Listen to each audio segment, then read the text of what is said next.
Saya itu Mas, dulunya tukang koran. Oh gitu ya. Tukang koran. Ya, saya baca itu Pak. Tuh kan pernah baca kan? Ya. Jadi kalau saya jadi Pangdam itu udah bersyukur banget. Bapak saya itu hanya seorang EPNS. Ya. Kalau dicopot hari ini, misalnya saya dicopot, gara-gara ngomongin, copot lah, saya nggak pernah takut. Bener.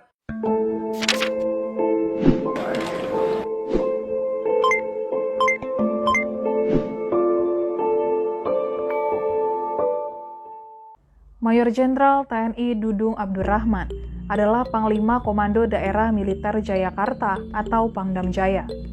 Namanya belakangan menjadi perbincangan publik lantaran memerintahkan prajuritnya mencopot spanduk bergambar Habib Rizik Syihab beberapa hari lalu.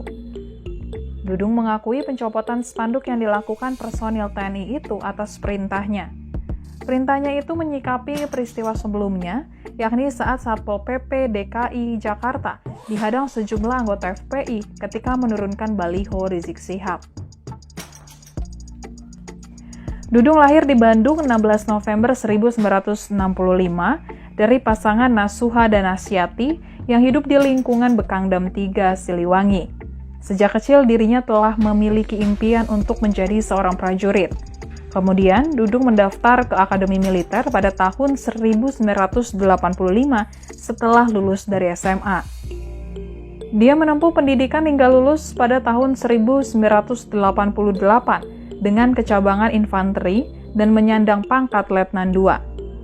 Dudung memulai karirnya sebagai Dandim 0406 Musirawas di Sumatera Selatan.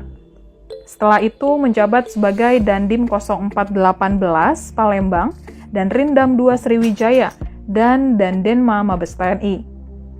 Pada tahun 2015, Dudung menjabat sebagai Wakil Gubernur Akademi Militer hingga tahun 2016.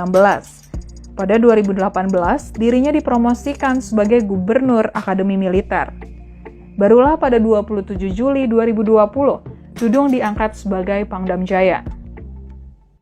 Assalamualaikum warahmatullahi wabarakatuh. Tribuners, saya Fevi Mahendra, Direktur Pemberitaan Tribun Network.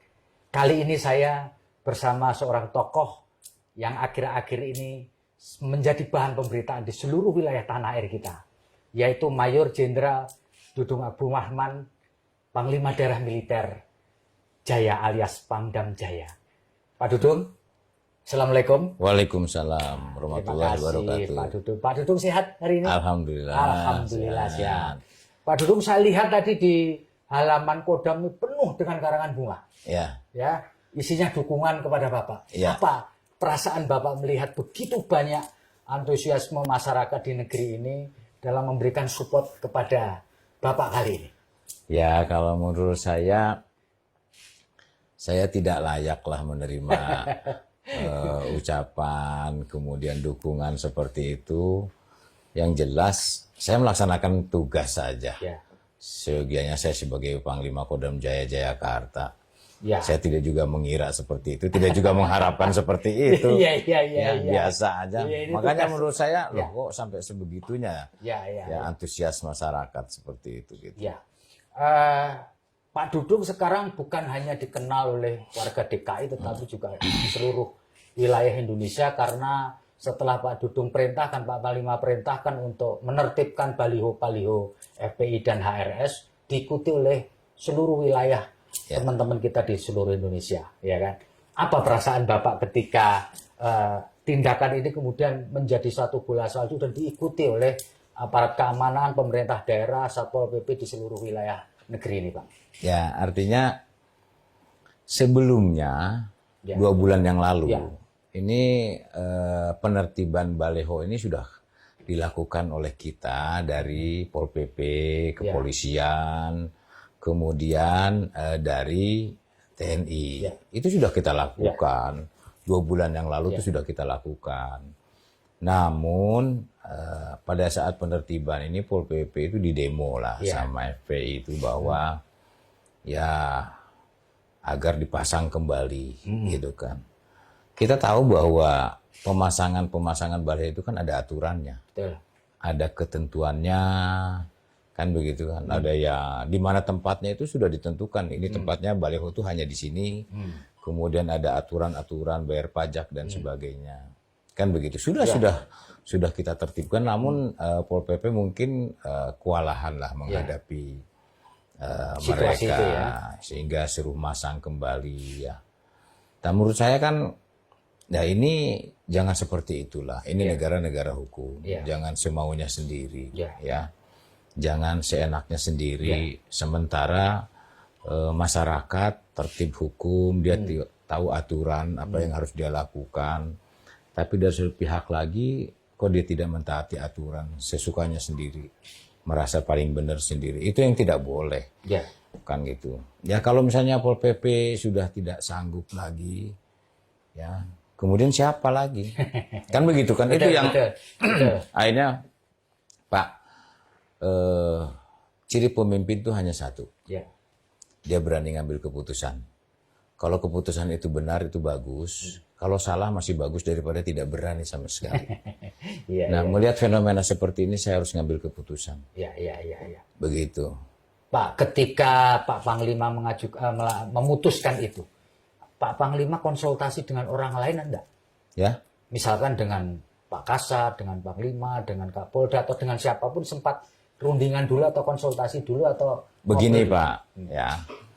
Di Kodam Jaya ini panglimanya saya, Pangdam Jaya itu. Tentunya saya konsultasinya dengan Kapolda, kemudian konsultasi dengan gubernur tentunya, karena ini kewilayahan. Ya Pak, kewilayahan. Ya, tetapi apapun yang saya lakukan, itu tetap kita laporkan kepada pimpinan. Setiap laporkan itu kepada pimpinan. Tetapi kalau setiap saat kita...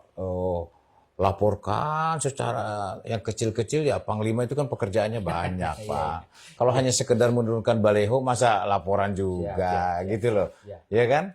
Masa kegiatan-kegiatan yang kecil itu kan saya anggap kecil, itu hanya menurunkan baleho saja yang harusnya dilakukan oleh Pol PP. Cuman Pol PP-nya sudah nggak berani, sudah nggak sanggup, kan begitu. Nah saya harus tegak. Masalahnya dari balihonya itu bukan hanya sekedar baliho. Ada ajakan-ajakan revolusi akhlak lah, apa segala macam. Itu yang menurut saya itu meresahkan masyarakat. Termasuk ini Pak Panglima ya, kumpul-kumpul itu juga menjadi bagian dari Presiden kan minta bantuan TNI Polri untuk ikut mensosialisasikan, ikut menjaga prokes kesehatan dan seterusnya. Apakah ada juga dengan kaitan prokes kesehatan? Kita tuh ada namanya Satgas PDMPK, penegakan disiplin mematuhi protokol kesehatan. Itu terdiri dari TNI, Polri, Pol PP, kemudian komponen masyarakat lainnya. Itu sudah ada satgasnya itu, dan itu ada perintahnya memang. Ya ini tergabung di dalam itu. Nah setiap kegiatan-kegiatan apabila ada kumpul-kumpul ada lebih dari 5 orang, itu langsung ada tindakan. Baik pagi, siang, malam, dan di situ di semua tempat itu ada tindakan. Ya pasti tidak ada sanksi. Enggak, apalagi kita melaksanakan juga operasi justisi dengan kepolisian, dengan hakim, kemudian dengan kejaksaan, kemudian dengan Pol PP. Kalau misalnya tidak menggunakan masker, itu ada tindakannya dan ada denda. Apabila tidak menggunakan, ada tindakan disiplin maupun tindakan administrasi. Kalau disiplin dia nyapu selama sejam. Kalau misalnya administrasi dia bayar. Wah, sesuai kemampuan tentunya. Dan itu disidangkan langsung di lapangan. Itu juga yang kemarin dilakukan oleh TNI Polri di kawasan Petamburan ya. Iya, itu kan kalau itu sudah dibuat surat oleh gubernur, ditandatangani oleh wali kota bahwa tidak boleh mengadakan suatu kegiatan-kegiatan lebih dari 5 orang. Sehingga perizinan itu kalau nggak salah itu hanya 30 orang. Tapi terjadi pelanggaran lebih dari 30 orang. Maka ada surat teguran dari gubernur, tindakan tegas dari gubernur, kena denda 50 juta. Sudah dari gubernur itu sudah ada tindakan seperti itu. Pak Panglima, apakah ada komunikasi setelah itu dengan FPI dan HRS terkait dengan keputusan Panglima untuk menertibkan baik itu spanduk maupun baliho? Tidak ada. Tidak ada ya? Tidak ada. Saya nggak pernah komunikasi dan saya juga nggak pernah kenal. Tapi utusannya ada yang datang ke sini untuk menyampaikan sesuatu kepada Pak Panglima? Tidak ada. Tidak ada sama sekali? Tidak ada. Demikian pula Pak Panglima juga tidak mengirim utusan kepada mereka untuk terkait dengan penegakan disiplin ini? Tidak ada. Tidak ada. Tidak ada. Nah, dia kan belum datang. 2 bulan yang lalu kan dia belum datang. Ya, setelah dilakukan. Oh, tidak ada. Tidak ada. Tidak ada. Tidak ada.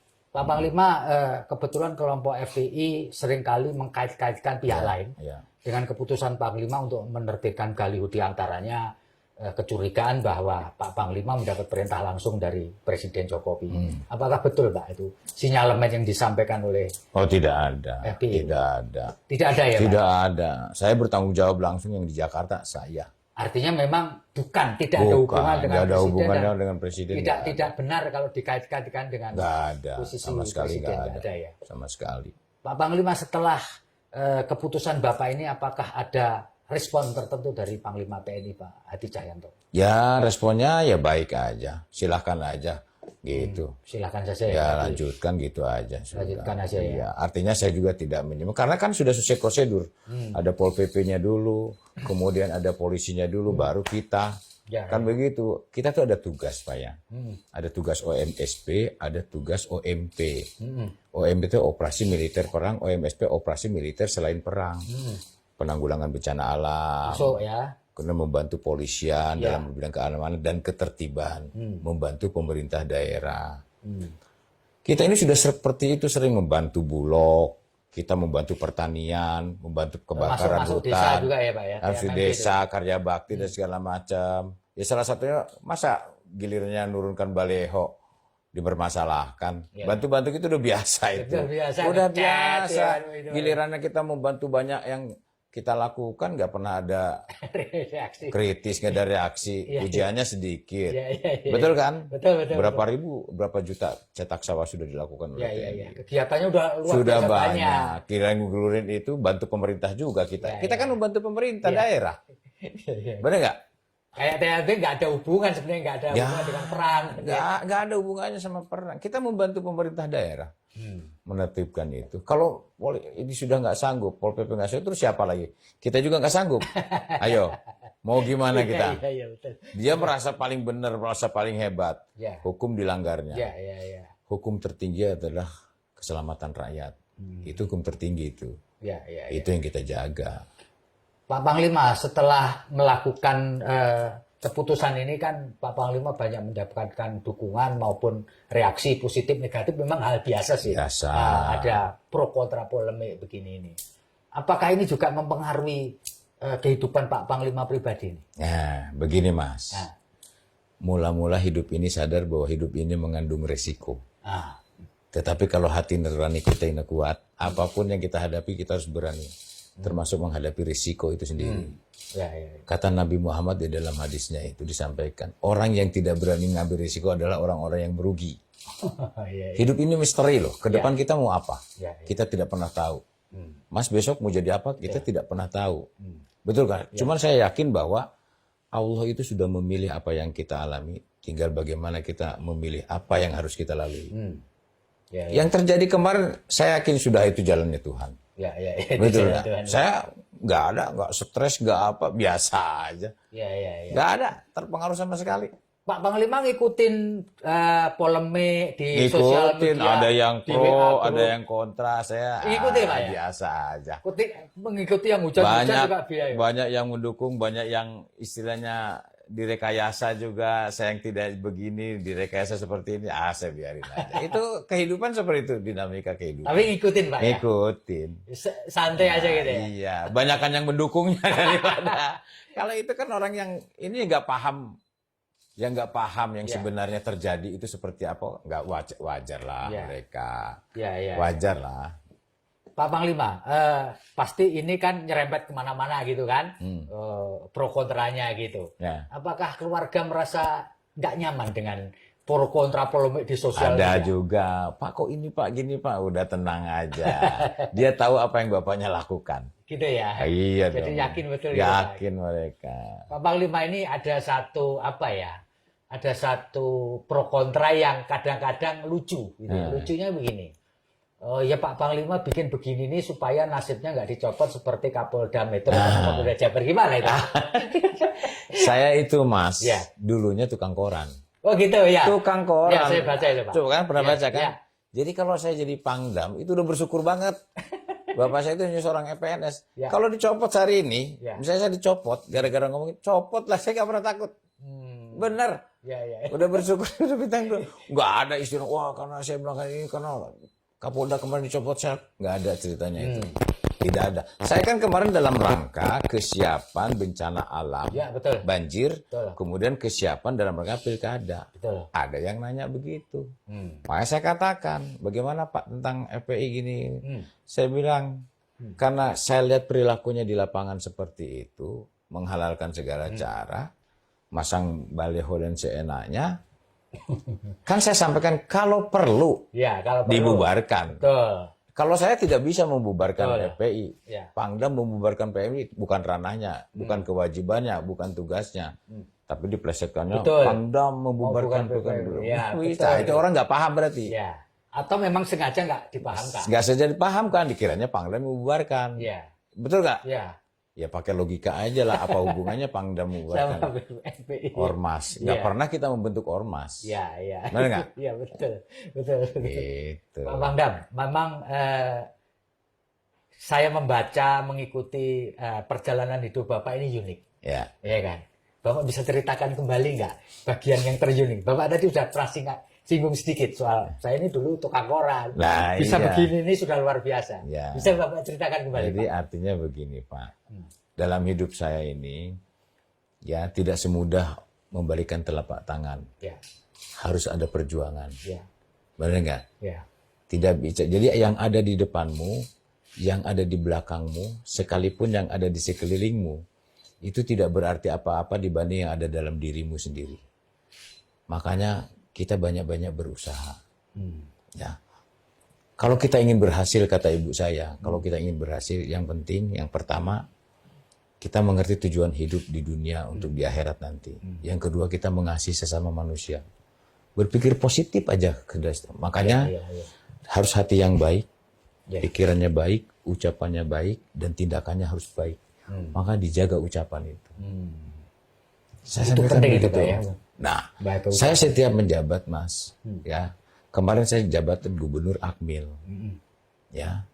Saya terapkan di Taruna itu bagaimana wajib sholat duhur, sholat subuh, sholat duhur, sholat maghrib, bahkan tahajud. Dan kemudian itu tidak berlaku hanya untuk orang Islam. Itu orang yang Protestan juga. Bahkan di Akademi Militer selama ini dari tahun 57 sampai 2020 tidak ada gereja Katolik untuk Taruna, tidak ada puri untuk Taruna, adanya di luar bersama orang umum. Saya jadi gubernur, saya bangun gereja Katolik dan puri di komplek itu.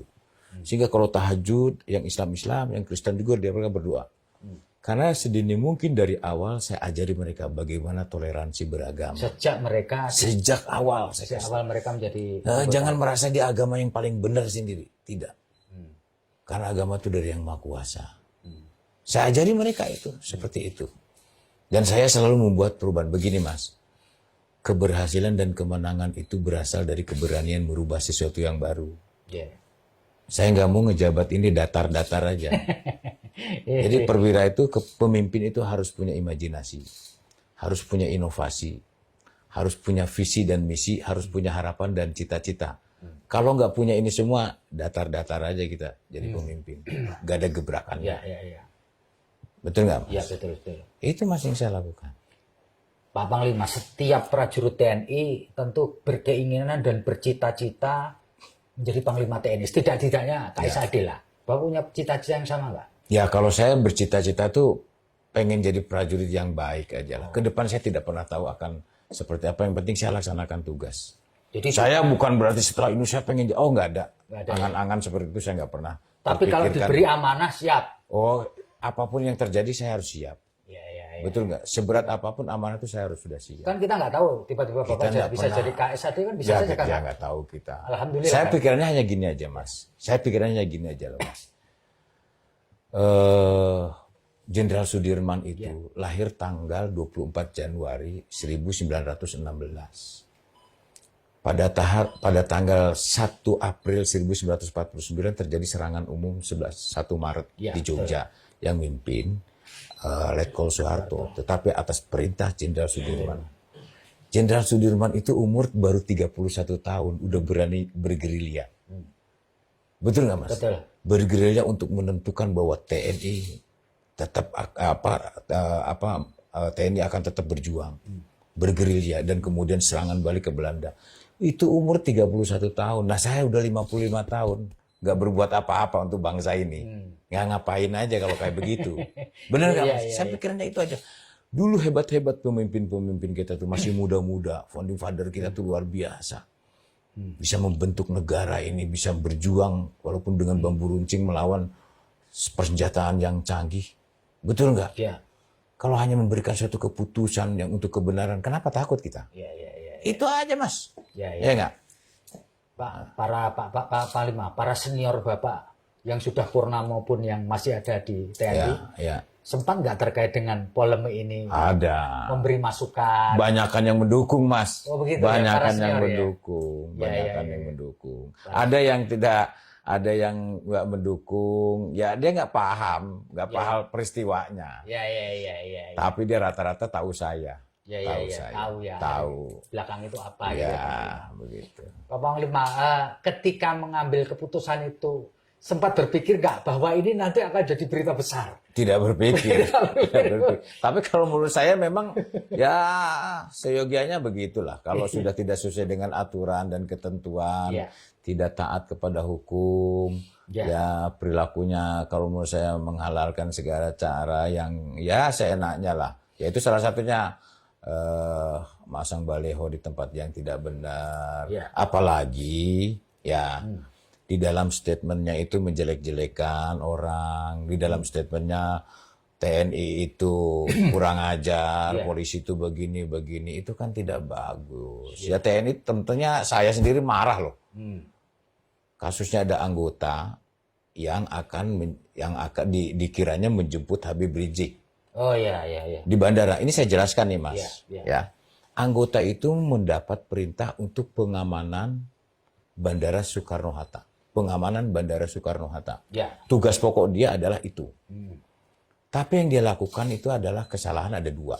Yang pertama, kesalahan dia berarti dia tidak memegang Sumpah Prajurit yang kelima, menjaga kerahasiaan tentara sekeras-kerasnya.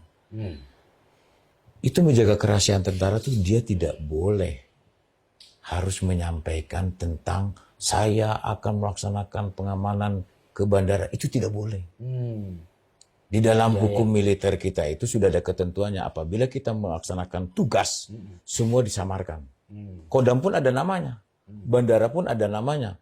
Contoh, kami akan melaksanakan tugas di bandara itu misalnya Merpati atau apa. Itu ada samarannya, nggak boleh Bandara Soekarno. Jadi ketahuan musuh dong kalau begitu. Betul nggak? Berarti kerahasiaan tentara sudah terbongkar sama dia. Itu dia sudah melanggar hukum disiplin militer.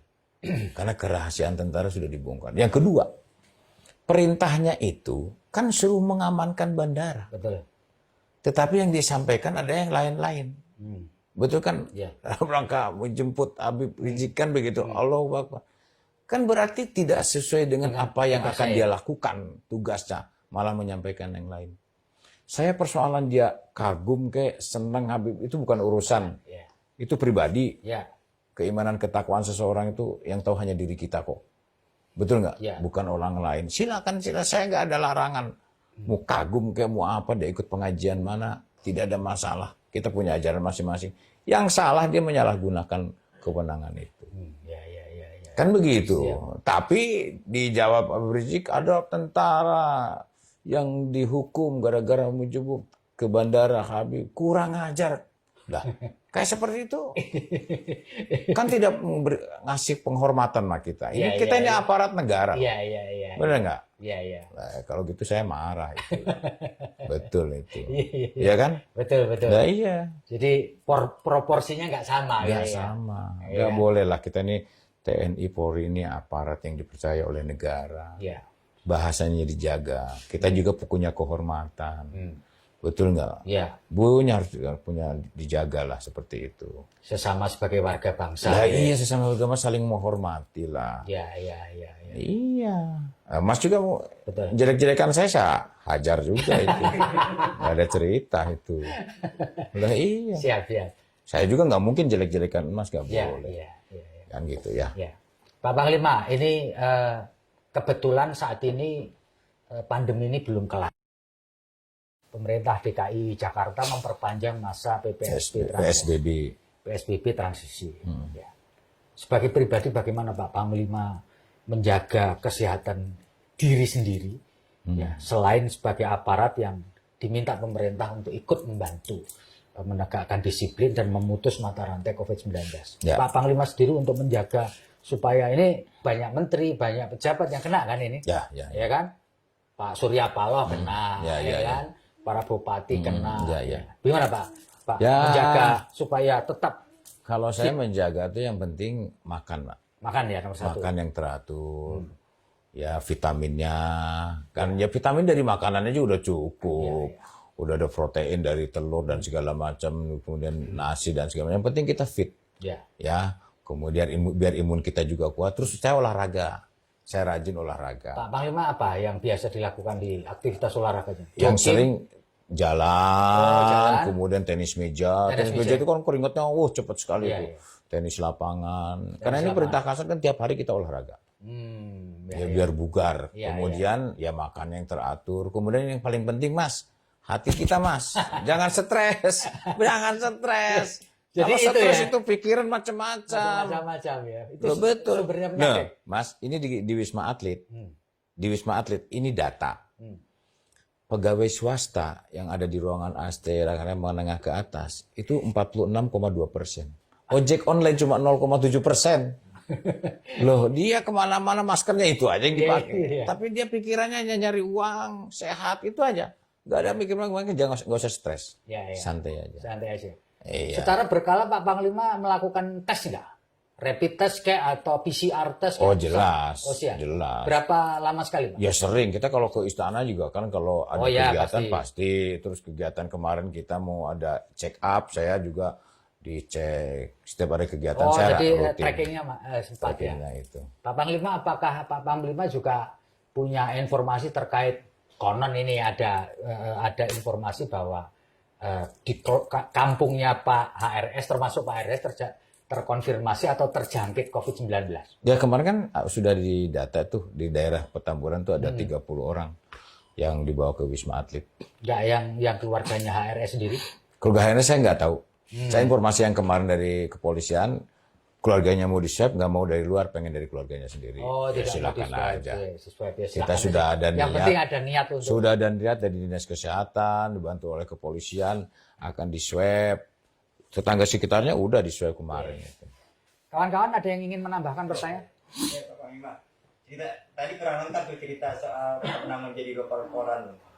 Tolong ceritakan sedikit agak panjang. Ya kan bapak saya meninggal itu ya.